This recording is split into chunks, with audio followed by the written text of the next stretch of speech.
Hi, I'm Bill Triber with Moldings Online, an artistic finishes company. Here today to talk a little bit about your wood floors and what you can do from a common sense approach to help repair dents and scratches and have practical care and maintenance. Number one, read the care and maintenance suggestions that come with your floor. Two, if it's not too late, talk to an installer or even the salesperson that sold you the floor and inquire about proper care and maintenance.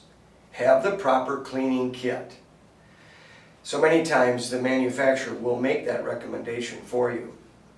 Cover all the chair and table leg bottoms with a felt or hair pad. This will prevent any excessive scratching. Replace those on a schedule suitable for your environment. Use only an attached vacuum hose. Never use a beater bar vacuum, as this may scratch the floor. And again, try to maintain your proper moisture, relative humidity in your environment. For wood, that's 40 to 50%. Staying close to that target as possible will help the floor perform. Here's a few things that you can do to prevent major repairs. Things that you can do yourself, a common sense approach. I've got down here a few things that we'll look at and talk about and show you. I went to the local hardware store and got some wood filler, but we've got a gray floor. So I got some of these sample packets of stains that you can get, water-based stains that you can buy, or possibly they will give them to you free. I've mixed them in a little black into a regular red oak filler. You can see there the blend that I've created is quite good to the floor. It enables you to, say you've got a contractor over and he drops a nail head or a screwdriver. In this case, I've dug it in a little bit more. It's a Phillips head. Drill it in. I've done it a couple times here. What you want to do there is remove any excess wood, okay, to flatten, and be careful not to use sandpaper. A lot of times people would use sandpaper here, getting those exposed. Now there's a couple things you can do. One would be to use this wood filler, okay, try and get it in there real good, taking away the excess that you have.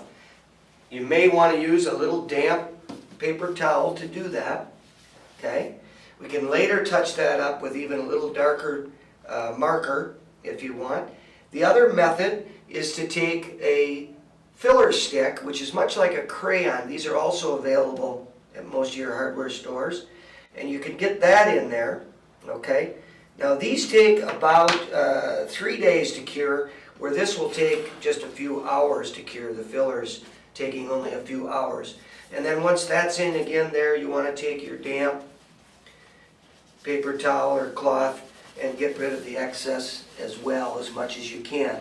If there's a fine residue, that will later be removing itself just through proper maintenance and care. What if you have a gouge like you've got here along the edge or even in the floor? Well, first of all, you want to remove that, okay, because that's not going to be able to go back down with an adhesive and be intact. You can take your finger or some other object if you're concerned about your nails to remove, again, any excess. I've also got a scratch here, which is fairly in depth, okay? This is a good opportunity to do one of two things. You could try the filler stick, you could do the wood filler, or in something like this, in a line like this, you can take a black magic marker and go down into that crack. I would extend it a little bit, okay, up the row, okay, quickly taking a damp paper towel to remove the excess, okay. If it's too dark, you can go back over it with a little bit of filler again, which would be more in suit with the color of the floor, and then you can work that down into the floor, okay? All right. Now, what if you get a major scratch?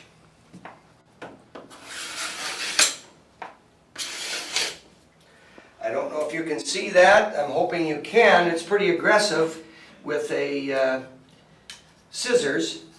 This particular product, called Tibet almond stick, it's typically used on furniture repair. I've used it for years on floor repair. Comes out, it has a protective finish on it. It enables you to put this down in the wet stage, and then we have to allow that to dry for about 20 minutes. When it's all said and done, it will look like this board here that I've scratched several times. I think you'd have a hard time finding the scratch and or scratches in it. And that was done earlier today. Well, these are a few tips that you can do with your floor when you have scratches and dents that you can take care of yourself. This has been Bill Triber with Moldings Online, an artistic finishes company. We're available on Twitter, Facebook, Google, and Google+.